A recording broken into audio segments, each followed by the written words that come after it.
Hello everyone, how are you? I hope all of you are doing good and preparing for your exam very well.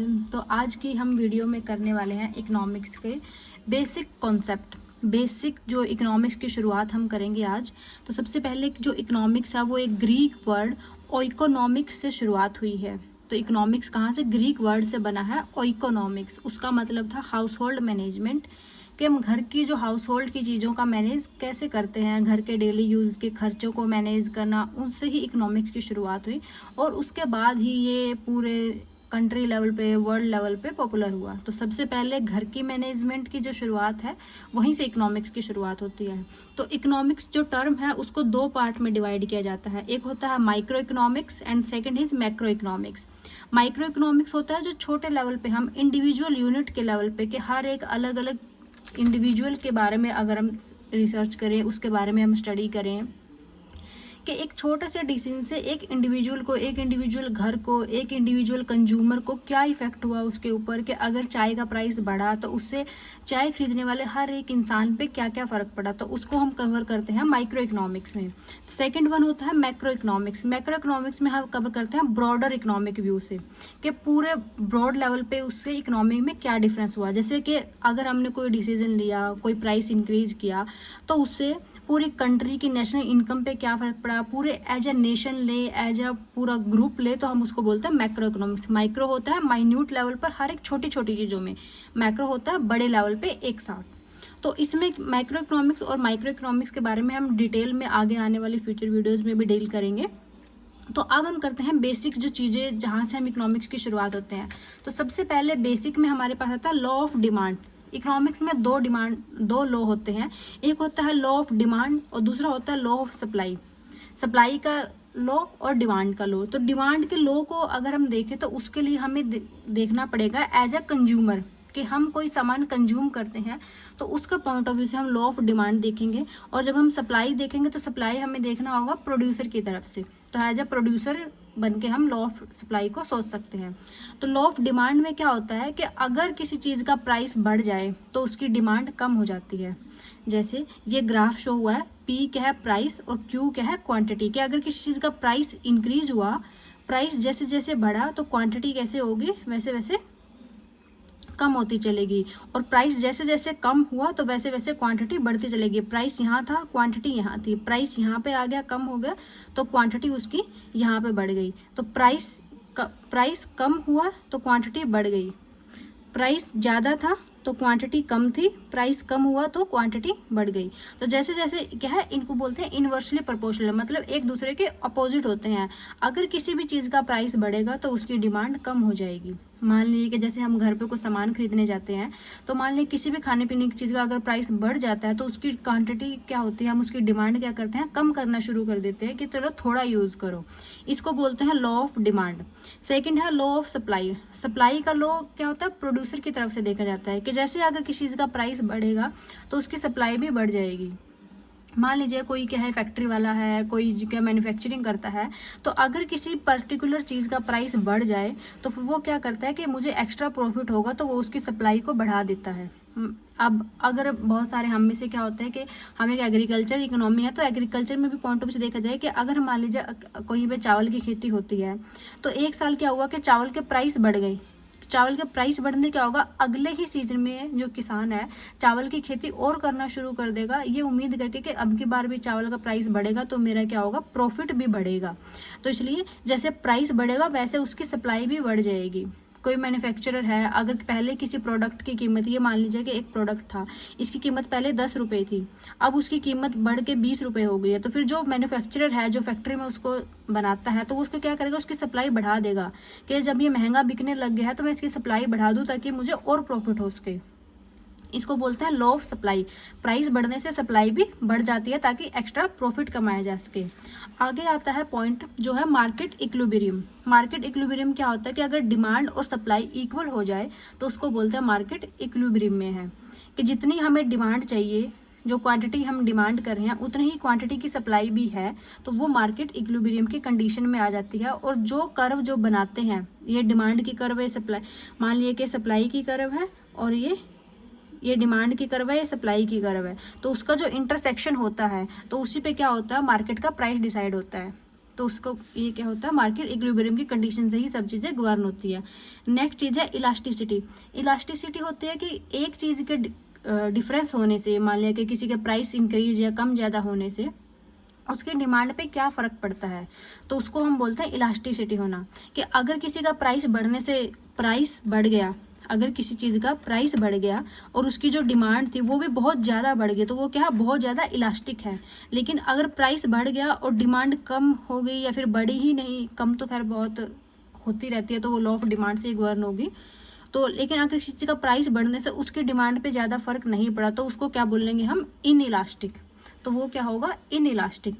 अब हमारे पास दो term आती हैं economics में, एक होता है मोनोपोली, दूसरा होता है ओलिगोपोली। ये मार्केट को गवर्न करते हैं। मोनोपोली का मतलब होता है किसी चीज़ की मोनोपोली होना, कि उस चीज़ को प्रोड्यूस करने वाला एक ही प्रोड्यूसर है, एक ही कंपनी है जो उस चीज़ को प्रोड्यूस कर रही है, उसी के कंट्रोल में सब चीज़ें हैं, तो वो क्या होती है, मोनोपोली होना। ये मोस्टली क्या होता है, जब कोई चीज़ें गवर्नमेंट के कंट्रोल में होती हैं तब मोनोपोली ज़्यादा होती है। ओलिगोपोली होता है कि उसके बारे में एक से ज़्यादा है, 2, 3, 4, 5 ऐसे बहुत सारी कंपनीज हैं जो सेम चीज़ प्रोड्यूस कर रही हैं और उनके बीच में क्या है, परफेक्ट कंपटीशन भी है, तो उसको बोलेंगे ओलिगोपोली। ओलिगोपोली होता है एक से ज़्यादा होना, 1+ होना। इस मोनोपोली में होगा कि सिर्फ एक ही है उसको प्रोड्यूस करने वाला। ओलिगोपोली का जो सबसे बेसिक होता है उसको बोलते हैं डिओपोली, जिसमें 2 कंपनी होती हैं, तो वो बिल्कुल बेसिक होता है। उसके बाद 3 कंपनी, 4 कंपनी, जितनी भी ज़्यादा हो सकती हैं। अब हम करेंगे थोड़े से इकोनॉमिक्स की बेसिक टर्म्स। सबसे पहली टर्म आती इकोनॉमिक्स में, गुड्स एंड सर्विसेज। गुड्स क्या होते हैं, कोई भी एक प्रोडक्ट है, कोई भी एक प्रोडक्ट होता है तो उसको क्या बोलते हैं, गुड्स, तो वो क्या होता है, गुड होता है। और सर्विसेज क्या होती हैं, कि जो भी हम सर्विस यूज करते हैं, हम डॉक्टर की सर्विस यूज करते हैं, टीचर की सर्विस यूज करते हैं, इंटरनेट प्रोवाइडर की सर्विस यूज करते हैं, तो किसी प्लेटफॉर्म की सर्विस हम ले रहे हैं तो उसको बोलते हैं सर्विस लेना। और जो प्रोडक्ट हम यूज कर रहे हैं उस प्रोडक्ट को बोलते हैं गुड। तो ये दोनों मिला के गुड्स एंड सर्विसेज बन जाती हैं, जिसका हम आने वाले जो हमारी वीडियो जाएंगी, आने वाले जो हम चैप्टर पढ़ेंगे उनमें नेशनल इनकम में और जो हम जो नेट NDP GDP जो हम कैलकुलेट करेंगे उसमें इनका बहुत ही इंपॉर्टेंट रोल होगा। अब हमारे पास गुड्स होती हैं 2 तरह की, एक होती है सब्सटीट्यूट या फिर सप्लीमेंट्री गुड्स, दूसरी होती है कॉम्प्लीमेंट्री गुड्स। जो सप्लीमेंट्री क्या होता है, जो सब्सटीट्यूट गुड्स होते हैं उनको क्या होता है कि टी और कॉफ़ी हो गया, तो मान लें कि कॉफ़ी अगर महंगी होगी तो हम उसका सब्सटीट्यूट ढूंढ लेते हैं चाय के तौर पे। अगर कॉफ़ी महंगी है तो हम कॉफ़ी पीना छोड़ के चाय पीना शुरू कर दें, तो वो क्या है, सब्सटीट्यूट गुड्स। तो टी क्या सब्सटीट्यूट है कॉफ़ी का। दूसरा होता है कॉम्प्लीमेंट्री गुड्स, मतलब जो दोनों मिलके क्या करती हैं, एक बनाती हैं, जो दोनों मिलके ही चलेंगी, दोनों मिलके किसी क्वांटिटी को एक बना दे। जैसे टी और शुगर, कि चाय में चीनी चाहिए ही चाहिए, चाय पीनी है तो उसमें चाय के लिए हमें चीनी चाहिए। ऐसा नहीं कर सकते कि अगर चीनी महंगी होगी तो हम चाय पीना शुरू कर दें फिर हम चाय छोड़ दें, ऐसा नहीं होगा ना। तो अगर चाहे चीनी महंगी हो चाहे सस्ती हो, चाय पीनी है तो चीनी चाहिए। जैसे समोसा बनाना है तो उसके लिए आलू चाहिए ही चाहिए, तो ऐसे ही चाय बनाने के लिए चीनी चाहिए। तो ये क्या कॉम्प्लीमेंट्री है, कि दोनों एक दूसरे को कॉम्प्लीमेंट करेंगे। अब कुछ बेसिक टर्म्स होती हैं, जैसे क्या होता है प्राइस। किसी चीज़ का प्राइस क्या होता है, कि वो अमाउंट जो हमें किसी चीज़ को खरीदने के लिए, परचेज करने के लिए पे करना पड़े, तो उसको क्या बोलते हैं, उस चीज़ का प्राइस बोलते हैं। कॉस्ट, अब मतलब प्राइस में और कॉस्ट में एक बहुत बड़ा डिफरेंस होता है। प्राइस क्या होता है, कंज्यूमर की तरफ से, कि अगर कंज्यूमर किसी चीज़ को बाई करना चाहता है तो उसको जो उसका पेमेंट देनी होगी वो होता है उसका प्राइस। कॉस्ट क्या होती है, प्रोड्यूसर की तरफ से, कि अगर कोई प्रोड्यूसर कुछ प्रोड्यूस करना चाह रहा है तो उसको एक आइटम को प्रोड्यूस करने के लिए उसको कितना खर्चा आएगा, तो उसको बोलते हैं उसकी कॉस्ट। प्रोड्यूसर को कुछ प्रोड्यूस करने के लिए जितना खर्चा आया उसको बोलेंगे उसका कॉस्ट, और फिर उसमें अपना जो प्रॉफिट रख के फिर वो उसको जो बेचेगा, तो कंज्यूमर उसको जितने प्राइस में खरीदेगा वो होगा उसका प्राइस। अब आता है फाइनल गुड्स। फाइनल गुड क्या होता है, कि मान लिया कोई एक, जैसे एग्जाम्पल के तौर पे ये एक पेन है। अब ये पेन को बनाने के टाइम पे तो हमने क्या किया, एक कैप इसकी अलग से बनाएंगे, इसके अंदर का जो रिफिल है वो अलग बनता है, इसके जो ये पेन की निब लगी होती है ये अलग से मैन्युफैक्चर होती है, और फिर ये अलग अलग चीज़ें कई बार क्या होता है, कुछ कंपनियां सिर्फ निब के मैन्युफैक्चरिंग का काम करती हैं, कुछ सिर्फ रिफिल की मैन्युफैक्चरिंग का काम करती हैं, कुछ इसके ऊपर जो प्रिंट है उसको प्रिंटिंग का काम करती होती हैं। लेकिन ये सब मिल के जब ये एक फाइनल पेन बन जाता है, अब ये पेन क्या है, यूज़ करने के लिए रेडी है, मार्केट में एज इट इज़ यूज़ होगा। तो ये है फाइनल गुड, जो वो ऐसी गुड जो मार्केट में जाने के लिए, यूज़ होने के लिए रेडी है, उसको बोलते हैं फाइनल गुड। जो बन चुकी है, फाइनल हो चुकी है, तो वो है final goods. Next is marginal cost. Marginal cost क्या होता है कि मान लीजिए कि हम कोई प्रोड्यूसर हैं, हम कोई फैक्ट्री में कुछ प्रोड्यूस कर रहे हैं, तो हमें एक यूनिट एक्स्ट्रा प्रोड्यूस करने के लिए जितनी कॉस्ट लगेगी उसको बोलते हैं मार्जिनल कोस्ट। एक यूनिट एक्स्ट्रा प्रोड्यूस करने के लिए जो कॉस्ट लगती है उसको बोलेंगे मार्जिनल कॉस्ट।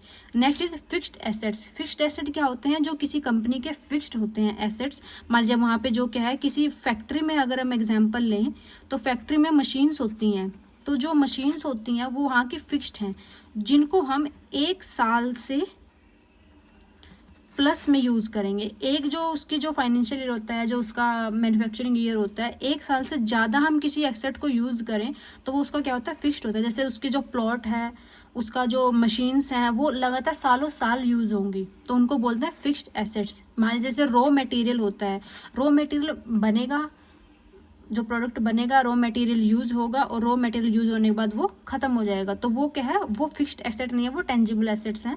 लेकिन फिक्स्ड एसेट्स क्या हैं, जो फिक्स उसी के पास ही रहेंगी, वो सालों साल यूज़ होंगी, उनको बोलेंगे फिक्स्ड एसेट। अब फिक्स्ड एसेट्स में एक और चीज़ आती है जिसको बोलते हैं डिप्रिसिएशन। डिप्रिसिएशन क्या होता है कि मान लीजिए कोई फिक्स्ड एसेट्स हम यूज़ कर रहे हैं, तो यूज़ करने के बाद 1 साल यूज़ किया, 2 साल यूज़ किया, 3 साल यूज़ किया, तो धीरे धीरे जब उसको यूज़ करते जाएंगे तो उसकी वैल्यू क्या होगी, कम होती चली जाएगी। अब मान लिया कि एक मशीन थी, मशीन 2 साल यूज़ करने के बाद कुछ ख़राब हो जाती है, उसमें कुछ टूट फूट आ जाती है, तो उसकी वैल्यू में क्या होती है, कमी आ जाती है। अब मान लीजिए मशीन खरीदी थी हमने 20 लाख रुपए की, और 2 साल यूज़ करने के बाद उसको में क्या हुआ, उसमें कुछ डिफेक्ट आ जाता है, तो उसके 4 लाख रुपए उसकी वैल्यू डाउन हो जाती है, तो उसको बोलते हैं डिप्रिसिएशन। इसको अगर हम नॉर्मल लैंग्वेज में समझें, जैसे हमने एक नई कार बाई की, अब एक कार खरीदी, कार लेके आए तुम 15 लाख रुपए की, 15 लाख की कार लेने के बाद 1 साल बाद अगर तुम उसको सेल करने जाओगे तो उसकी वैल्यू 15 लाख नहीं रहेगी। तुमने उसको यूज़ कर लिया है कार को, उसकी कीमत क्या हो जाएगी, कम हो जाएगी। किस वजह से, डिप्रिसिएशन की वजह से, कि उसकी कीमत डिप्रिसिएशन हो गई है, उसकी कीमत डिप्रिशिएट हो गई है, तो उसको बोलते हैं डिप्रिसिएशन होना। तो आज की वीडियो में हम यहीं तक रहेंगे। आई होप कि आपको ये वीडियो अच्छी लगी हो। अगर आपको ये वीडियो अच्छी लगी हो तो वीडियो को लाइक करना, चैनल को सब्सक्राइब करना और कमेंट में एक प्यार ऐसा स्माइली ज़रूर भेज के जाना। आई होप कि आप हमेशा स्माइल करते रहें और खुश रहें, अपने एग्ज़ाम की तैयारी अच्छे से करते रहें। Okay guys, bye bye, take care, मिलते हैं नेक्स्ट वीडियो में। कुछ और इसमें डाउट हो तो बता देना, कोई नया टॉपिक समझना हो तो उसके बारे में भी कमेंट कर देना, मैं नई वीडियो बना दूँगी। Thank you, bye.